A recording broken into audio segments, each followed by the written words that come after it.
감사할 일이 생각나지 않을 때, 감사할 일이 생각나지 않을 때라는 제목으로 하나님의 말씀을 전하도록 하겠습니다.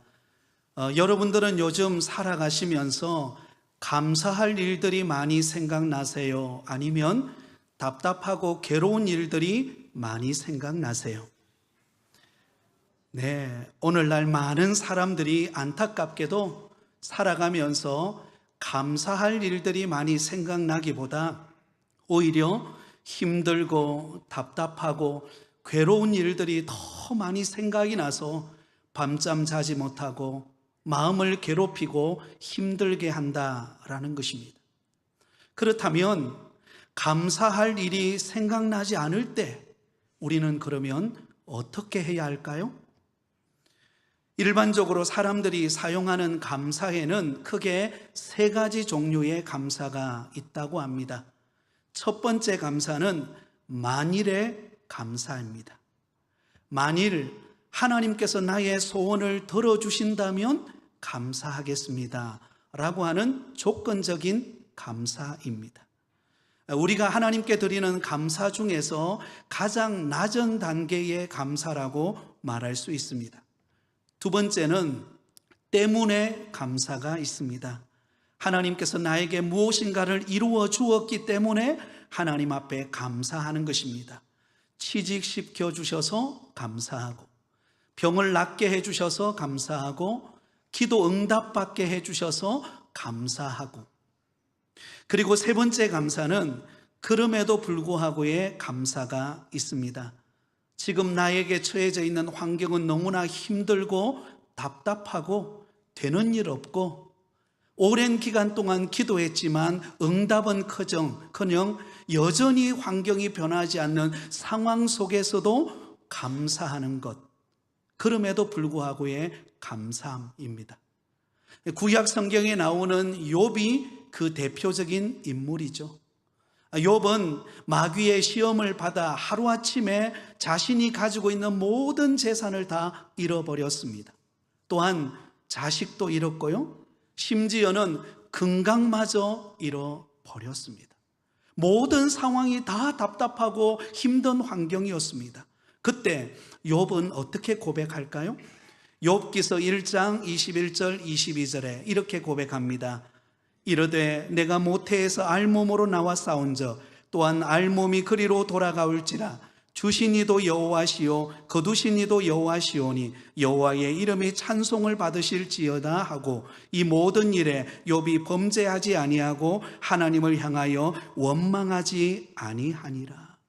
모든 것을 다 잃어버렸습니다. 눈앞에 보이는 게 없어요.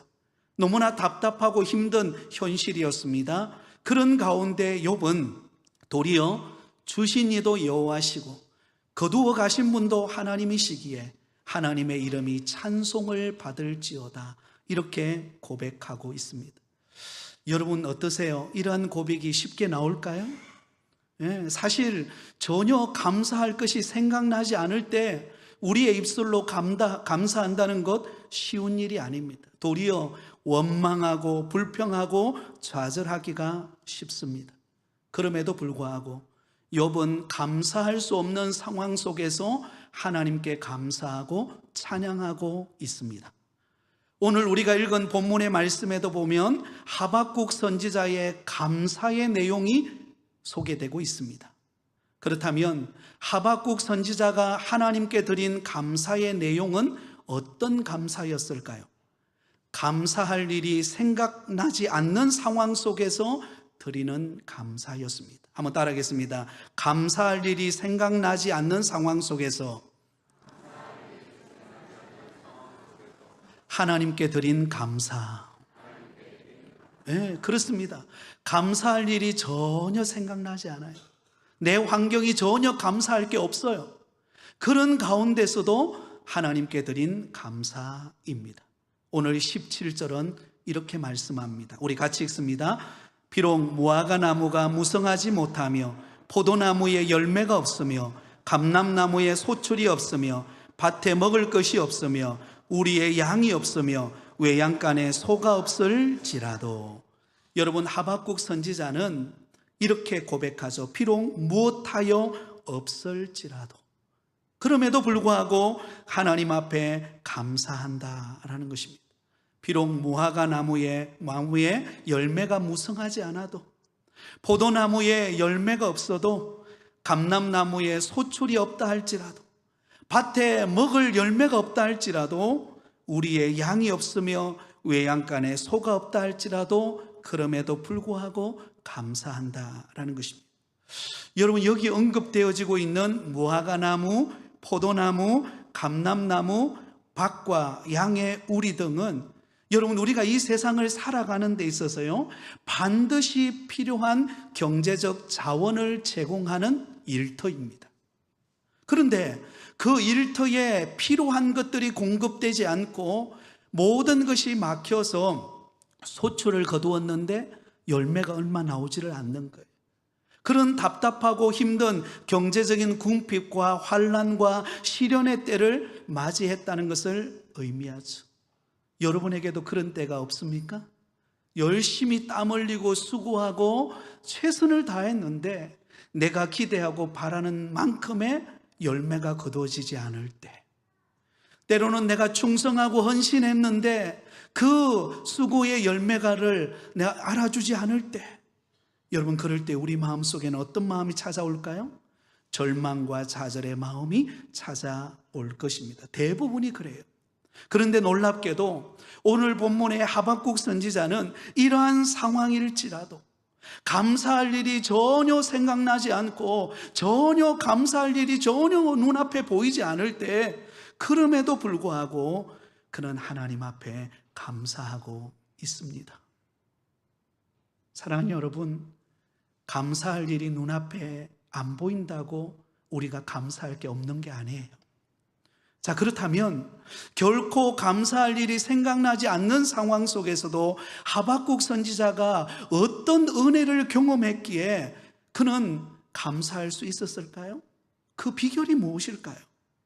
오늘 우리가 읽지는 않았지만 하박국서 1장으로 돌아가 보면 먼저 하박국 선지자는 그 당시 유다 백성들을 바라보면서 매우 실망이 컸습니다. 선지자 입장에서 유다 백성들이 하나님을 잘 섬기고 공의와 정의를 행하는 그런 백성들이 되면 좋겠는데 그러지를 못했어요. 그 당시의 상황을 이렇게 말씀하고 있습니다. 하박국서 1장 3절 4절. 어찌하여 내게 죄악을 보게 하시며 패역을 눈으로 보게 하시나이까? 겁탈과 강포가 내 앞에 있고 변론과 분쟁이 일어났나이다. 이러므로 율법이 해이하고 정의가 전혀 시행되지 못하오니 이는 악인이 의인을 애워쌌으므로 정의가 굽게 행하여 짐이니이다. 여러분, 하박국 선지자가 활동하던 시대가 어떠한 시대였는가를 보여주고 있습니다. 그 당시 시대적인 배경은 유다 왕국 여호야김 왕이 통치하던 시대였습니다. 여러분, 이 당시에 이 여호야김 왕은 선한 정치를 한 사람이 아니었습니다. 폭군 정치를 일삼는 왕이었습니다.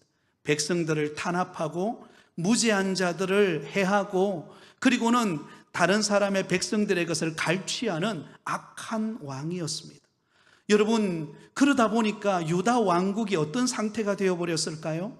온갖 부정과 부패로 얼룩졌고 하나님의 말씀을 떠나버린 상태가 되어버리고 말았습니다. 그런 유다 백성들을 바라보면서 여러분, 하박국 선지자의 마음은 너무너무 안타까웠습니다. 그래서 하박국 선지자는 안타까워서 타락한 유다 백성들의 불신과 패역을 고쳐달라고 하나님 앞에 부르짖어 기도합니다. 자, 그때 하나님께서 이 하박국 선지자에게 어떻게 응답하시는가? 하박국서 1장 6절에 보면 이렇게 말씀합니다. 보라, 내가 사납고 성급한 백성 곧 땅이 넓은 곳으로 다니며 자기의 소유가 아닌 거처들을 점령하는 갈대아 사람을 일으켰나니. 여러분, 유다 백성들, 타락한 왕으로부터 백성들 타락한 그 유다 백성들에게 하나님께서 어떻게 행하시겠다고 말씀합니까? 이방 나라 갈대아 군대를 동원해서 이스라엘 백성들을 여러분 심판하시겠다는 것입니다. 여기 갈대아 군대는 바로 바벨론 군대를 말합니다. 바벨론 군대를 일으켜서 남유다 백성들을 정복하고 멸망당하게 하시겠다라는 것입니다. 그 말을 들었던 하박국 선지자는 깜짝 놀라서 하나님께 또 이렇게 질문합니다. 하나님, 어떻게 하나님이 택한 유다 백성들을 징계하시지만 왜 하필이면 이방 나라, 그 강대국 바벨론 나라를 들어서 남유다 백성들을 이렇게 심판하는 것입니까? 도저히 이해할 수 없습니다. 하박국서 1장 13절에 보면 이렇게 말씀합니다. 주께서는 눈이 정결하심으로 악을 참아 보지 못하시며 패역을 참아 보지 못하시거늘 어찌하여 거짓된 자들을 방관하시며 악인이 자기보다 의로운 사람을 삼키는데도 잠잠하시나이까? 어떻게 이방의 그 악한 갈대아 군대, 바벨론 군대를 일으켜서 하나님이 택한 유다 백성들을 이렇게 멸망시키려고 하십니까? 그때 하나님께서 이렇게 대답하십니다.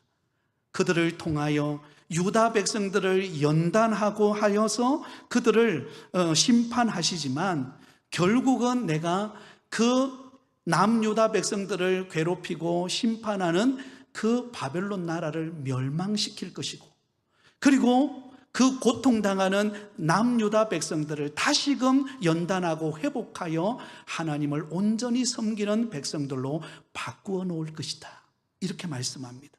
그러면서 하박국 선지자에게 하박국서의 주제가 되는 말씀을 이렇게 말씀합니다. 하박국서 2장 4절 하반절에 의인은 그의 믿음으로 말미암아 살리라. 한번 따라하겠습니다. 의인은 그의 믿음으로 말미암아 살리라.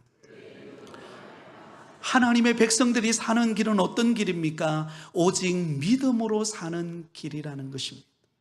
하나님께서 역사를 주관하고 계시는 하나님께서 타락한 유다 백성들을 심판하기 위하여 여러분 바벨론 나라 강대국을 들어 남유다 백성들을 멸망시키지만 그것은 멸망이 아니라 남유다 백성들을 연단시키고 그들을 회복하기 위한 하나님의 숨어있는 방법이라는 것입니다.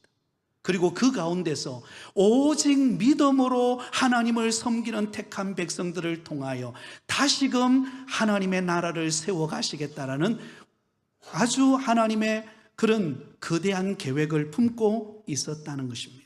그러므로 믿음으로 사는 성도들에게 그 삶에 나타나야 되는 열매가 무엇인가? 그것이 바로 감사라는 것입니다. 감사. 여러분, 하박국 선지자는 그걸 깨달았어요. 아, 하나님께서 왜 남유다 백성들을 멸망시키는 것인가? 왜 남유다 백성들의 모든 환경을 닫아버렸을까? 감사할 것들이 생각나지 않는 상황을 왜 하나님이 허락하셨을까? 그 과정을 통하여 남유다 백성들을 연단시키시고 진정한 감사와 믿음을 회복하기 위하여 하나님께서 지금 그렇게 역사하고 계시는구나, 그걸 깨닫게 되었다는 것입니다. 그러므로 오늘 하박국 선지자는 비록 여러분 포도나무에 열매가 없고 내 상황 속은 감사할 일이 전혀 없지만 그러나 그 가운데서 하나님께 감사할 것이 있음을 깨닫게 된 것입니다. 사랑하는 성도 여러분, 여러분 눈앞에 감사할 일이 생각나지 않으십니까? 그렇다면 오늘 이 말씀 속에서 감사할 일이 생각나지 않는 상황 속에서 우리는 무엇 때문에 감사해야 할 것인가를 깨닫고 은혜 받는 시간 되기를 바랍니다. 감사할 일이 생각나지 않는 상황 속에서도 우리가 감사할 제목이 무엇일까요? 그 첫 번째는 나를 향한 하나님의 사랑이 변함이 없음을 기억하시기 바랍니다. 한번 따라해 볼까요? 나를 향한 하나님의 사랑이 변함이 없습니다. 감사할 일이 전혀 생각나지 않을 때 우리는 무엇을 감사해야 할까요? 변함없이 나를 사랑하시는 하나님의 사랑에 감사하실 수 있기를 바랍니다. 하박국서 3장 18절 상반절에 이렇게 말씀합니다. 나는 여호와로 말미암아 즐거워하며. 나는 누구로 말미암아 즐거워하면요? 여호와로 말미암아 즐거워하며. 여러분, 여기 여호와로 말미암아 즐거워한다라는 이 말은 우리를 향한 하나님의 사랑이 영원토록 변함이 없다라는 것을 전제하고 있습니다. 하나님이 우리를 변함없이 사랑하고 계신데요. 내가 잘났거나 내가 못났거나 내가 실수했거나 내가 때로는 좌절했거나 내가 낙심했거나 상관없이 하나님은 우리가 어떤 상황에 놓여 있다 할지라도 여전히 변함없이 우리를 사랑하고 있다는 것을 전제하고 있습니다. 하박국 선지자는 지금 유다 백성들이 광대한 이방 나라 바벨론에 의하여 징계를 받고 멸망을 당하여 포로로 끌려가는 신세가 되었습니다. 그들은 너무나 암담했을 거예요. 앞이 보이지 않았을 것입니다. 이제 끝났구나. 이제 남유다 우리 민족은 더 이상 희망이 없구나. 그렇게 생각했을 거예요. 그러나 포로로 끌려가는 이스라엘 백성들에게 누가 함께 하셨을까요? 하나님께서 그들과 함께 하셨습니다. 그리고 하나님께서 그들을 향하여 변함없는 사랑으로 그들과 동행하시고 70년이 딱 되는 순간 하나님은 그들을 다시금 포로에서 돌아올 수 있도록 포로 귀환의 축복을 하나님께서 허락해 주신 것입니다. 사랑하는 성도 여러분, 때로는 우리가 감사할 일이 생각나지 않을 때 그 가운데 하나님이 나를 연단하셔서 변함없이 나를 사랑하고 나와 함께하고 있다는 사실을 결코 잊지 않기를 바랍니다. 로마서 8장 31절에서 37절을 보면 우리를 향한 하나님의 사랑이 어떠한가를 이렇게 소개하고 있습니다. 사도 바울은 이렇게 고백하고 있어요. 우리 같이 고백하겠습니다. 그런즉 이 일에 대하여 우리가 무슨 말을 하리요? 만일 하나님이 우리를 위하시면 누가 우리를 대적하리요? 네. 자기 아들을 아끼지 아니하시고 우리 모든 사람을 위하여 내주시니가 어찌 그 아들과 함께 모든 것을 우리에게 주시지 아니하겠느냐? 누가 능히 하나님께서 택하신 자들을 고발하리요? 의롭다 하시는 하나님이시니 누가 정죄하리요? 죽으실 뿐 아니라 다시 살아나신 이는 그리스도 예수시니 그는 하나님 우편에 계신 자요 우리를 위하여 간구하시는 자시니이다. 누가 우리를 그리스도의 사랑에서 끊으리요? 환난이나 곤고나 박해나 기근이나 적신이나 위험이나 칼이랴. 기록된 바 우리가 종일 주를 위하여 죽임을 당하게 되며 도살당할 양같이 여김을 받았나이다 함과 같으니라. 그러나 이 모든 일에 우리를 사랑하시는 이로 말미암아 우리가 넉넉히 이기느니라. 할렐루야. 여러분, 환난의 바람이 불어와도 시련의 바람이 불어와도 그 어떤 어려움과 막막함과 내 눈앞에 아무런 열매가 보이지 않는 상황일지라도 그러나 그 가운데서도 하나님은 변함없이 우리를 사랑하신다라는 사실입니다. 그러므로 우리가 승리할 수 있는 비결은 하나님이 우리를 사랑하시기 때문에, 그 말은 하나님이 우리를 놓치지 않는다라는 말입니다. 하나님이 우리 손을 놓지 않아요. 하나님이 변함없이 우리의 손을 꼭 붙잡고 환난의 상황을 터널을 지나갈 것입니다. 수많은 위기와 고난 앞에서 하나님이 우리와 함께 하시고 우리를 향한 사랑으로 붙드시고 그 과정을 통과하게 하셔서 우리를 승리케 하실 줄 믿습니다. 여러분, 어린아이가 태어나면 아장아장 긋지요? 그러면 반드시 그 옆에는 엄마가 있습니다. 아빠가 있습니다. 그리고는 넘어지면 손을 잡고 일으켜줍니다. 그리고 또 걷다가 쓰러지면 또 잡아주고 일으키고, 또 가다가 넘어지면 또 잡아 일으켜주고, 이게 반복되다 보면 어떤 일이 일어납니까? 스스로 걷게 됩니다. 근데 여러분, 부모의 사랑은요, 그 부모님이 주님 앞에 부름 받을 때까지 자식을 향한 사랑은 변하지 않는 것 같습니다. 저도 명절 때나 여러 가지 일이 있으면 가끔씩 시골에 가지만요, 그 연세가 드신 94세가 되신 아버지가 지금도 길 갈 때 조심하라 그러고요, 차 건널 때 오른손으로 들란 말은 아니지만 좌우를 살피고 다니라 그러고, 그리고 늘 자식 걱정입니다. 부모는 자식을 향한 사랑이 변함이 없어요. 그게 부모죠. 그렇다면 하나님은 오죽하시겠습니까? 우리 모든 것을 아신 그 하나님은 우리를 향한 사랑이 변함이 없는 줄 믿습니다. 주님 앞에서는 그날까지 우리를 붙들고 가시는 거예요. 넘어졌습니까? 지쳤습니까? 때로는 캄캄하게 앞이 보이지 않습니까? 그때 우리 주님께서 여러분의 어깨를 붙들고 일으켜 주실 것입니다. 손을 붙잡고 함께 가실 것입니다. 나는 그걸 느끼지 못하지만 그러나 지나보고 나면 그때 하나님이 나를 붙들고 계셨구나. 그때 하나님의 사랑이 여전히 나를 향한 사랑이 변함이 없었구나. 그걸 깨닫게 되는 줄 믿습니다. 하나님이 나를 향한 사랑은 변하지 않습니다. 그러기에 우리는 감사할 수 있는 줄 믿습니다. 두 번째, 감사할 일이 생각나지 않을 때 우리는 무엇을 감사해야 할까요? 나를 구원하여 택한 자녀 삼아 주심에 감사하시기 바랍니다. 나 같은 죄인을 구원하여 하나님의 자녀 삼아 주신 것이 감사입니다.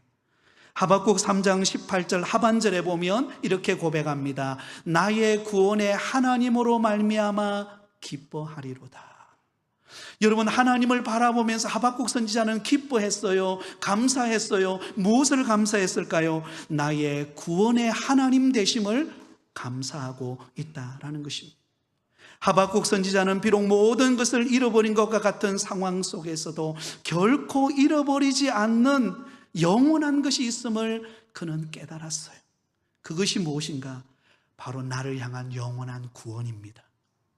하나님의 택한 자녀 삼아서 영원한 하나님의 나라 천국, 그것을 우리에게 여러분 기업으로 주신 줄 믿습니다. 여러분 생각해 보세요. 하나님께서 우리를 구원하시기 위하여 하나님 편에서 하신 일이 무엇입니까? 하나님이 우리를 구원하시기 위하여 사랑하는 독생자 예수 그리스도를 이 땅에 보내주셨습니다. 그리고 우리의 죄와 허물을 대신하여 친히 십자가에 못 박혀 죽으심으로 우리의 모든 죄와 허물의 죄짐을 다 담당해 주셨습니다. 우리를 구원하시기 위해, 우리를 하나님의 택한 자녀로 삼아주시기 위해 하나님께서 치르신 대가예요. 요즘 새벽기도에 마가복음 이제 마지막 장을 다루고 있는데요, 예수님께서 십자가에 못 박혀 죽으실 때 우리 인류를 구원하시기 위하여 예수님이 십자가에 못 박혀 죽는 그 고난과 죽음의 과정을 통하여 예수님은 세 가지 고통을 경험하셨어요. 첫 번째 고통은요, 육체적인 고통입니다. 빌라도 법정에서 본디오 빌라도에 의해서 사형 선고가 딱 언도되는 순간, 그때 로마 병정들이 예수님에게로 다가옵니다. 그리고는 긴 쇠로 엮어 만든 그런 채찍을 가지고 예수님의 어깨를 내리치기 시작합니다. 그러자 예수님의 어깨가 갈기갈기 찢어지면서 그 속에서 피가 터져 나오기 시작합니다. 예수님의 머리에 가시면류관을 들어서 콕 누릅니다.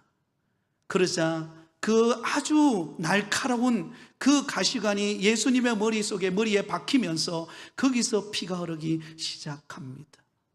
예수님이 육체적인 고통을 당하셨어요. 십자가에 못 박힐 때 양손과 양발에 큰 대못이 박히셨습니다. 여러분 가끔씩 못에 찔리거나 아니면 작은 날카로운 어떤 나무 그런 작은 것에 찔려 보신 적이 있으시죠? 얼마나 고통스럽습니까? 그러나 예수님은 그 정도의 고통이 아닙니다. 대못에 양손과 양발이 박히는 육체적인 고통을 당하셨습니다. 두 번째는 정서적 고통을 당하십니다. 예수님이 십자가에 못 박혀 계실 때에 그 밑에서 기다리고 있는 군중들이 예수님을 향하여 소리칩니다. 당신이 메시아냐? 그러면 한번 뛰어내려봐라. 성전을 헐고 사흘 만에 짓는 자냐? 네가 한번 뛰어내려서 그것이 메시아임을 증명해보라. 그리고 조롱합니다. 대제사장들과 서기관들이 예수님을 조롱합니다. 내가 하나님의 아들이냐? 그러면 하나님의 아들이라면 능력 있게 한번 뛰어내려서 그 능력을 나타내봐라. 그러나 예수님이 침묵을 지키시죠. 그런데 더 안타까운 것은 마지막에 누구까지 조롱하는가? 예수님이 양편에 못 박혔던 두 강도마저 예수님을 조롱합니다. 여러분, 예수님이 양편에 못 박혔던 두 강도는요, 흉악범들이었습니다. 정치범들이었습니다. 도저히 구제받을 수 없는 인물들이었습니다. 그러나 예수님은 죄가 없으셨잖아요. 그런 예수님을 향하여 양편에 못 박힌 두 강도가 예수님을 향하여서 조롱합니다. 예수님이 당하신 정신적 고통을 말합니다.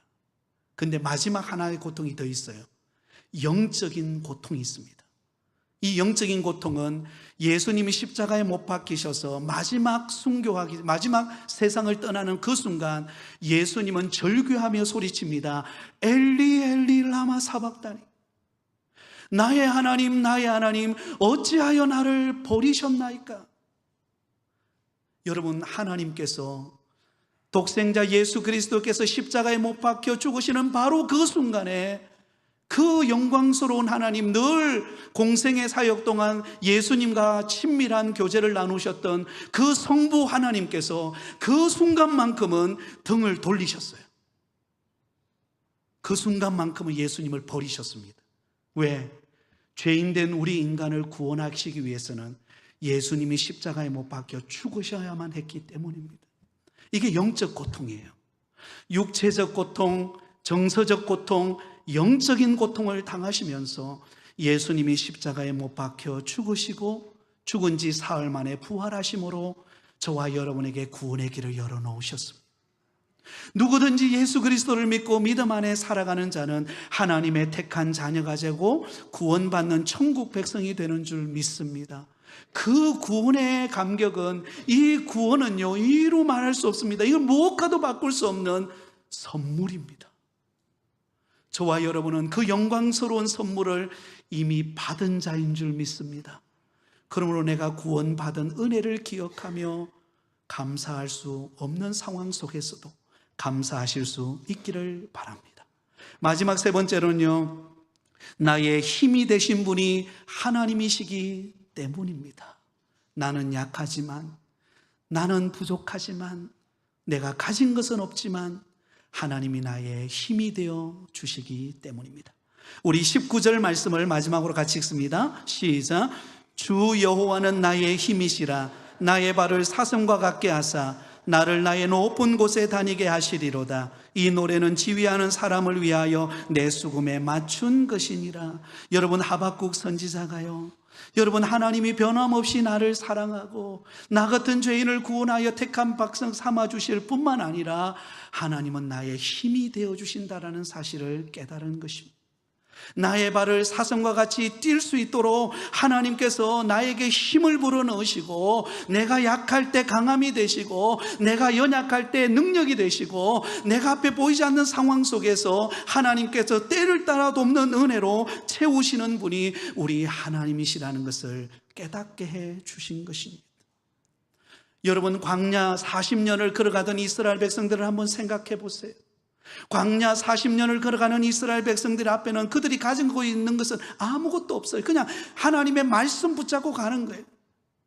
그런데 하나님께서 그들을 어떻게 인도하십니까? 하나님이 그들의 힘이 되어서 어떻게 인도하시나요? 낮에는 구름 기둥으로, 밤에는 불 기둥으로 이스라엘 백성들을 인도하세요. 먹을 것이 없을 때 하늘에서 만나를 내려서 그들을 먹이십니다. 물을 마시고 싶을 때 반석을 열어서 그들로 하여금 마시게 하셨습니다. 성경은 이렇게 기록하고 있어요. 40년 동안 그들의 옷이 헤어지지 않도록 하셨다고. 하나님은 그들의 힘이 되어 주신 것입니다. 여러분, 지금 막막한 현실입니까? 앞이 보이지 않고 전혀 감사할 것이 생각나지 않고 답답하기만 하십니까? 한번 따라하겠습니다. 이 또한 지나가리라. 이 또한 지나갈 것입니다. 그리고 여러분, 세월이 지나면 내가 왜 그때 그렇게 낙심하고 그렇게 주저앉아 있었지? 하나님이 나의 힘이신데, 하나님이 나의 능력이 되시는데, 하나님이 나의 피난처가 되시는데 내가 무엇 바라보고 왔지? 그걸 깨닫게 되는 것입니다. 사랑하는 여러분, 하나님은 저와 여러분을 사랑하시고 구원하신 그 하나님은 우리의 힘이 되십니다. 우리의 능력이 되십니다. 우리의 앞길을 인도하십니다. 그러므로 나의 힘이 되신 그 하나님 바라보고 용기를 내고 감사할 일이 전혀 생각나지 않을 때 이 세 가지를 꼭 기억하시기 바랍니다. 나를 변함없이 사랑하시고, 나를 구원하시고, 나의 힘이 되어 내 걸음을 인도해 가실 분이시다. 그로 인하여 감사하며 다음 주에 있을 추수감사절을 준비하는 저와 여러분 다 되시기를 예수님의 이름으로 축원드립니다.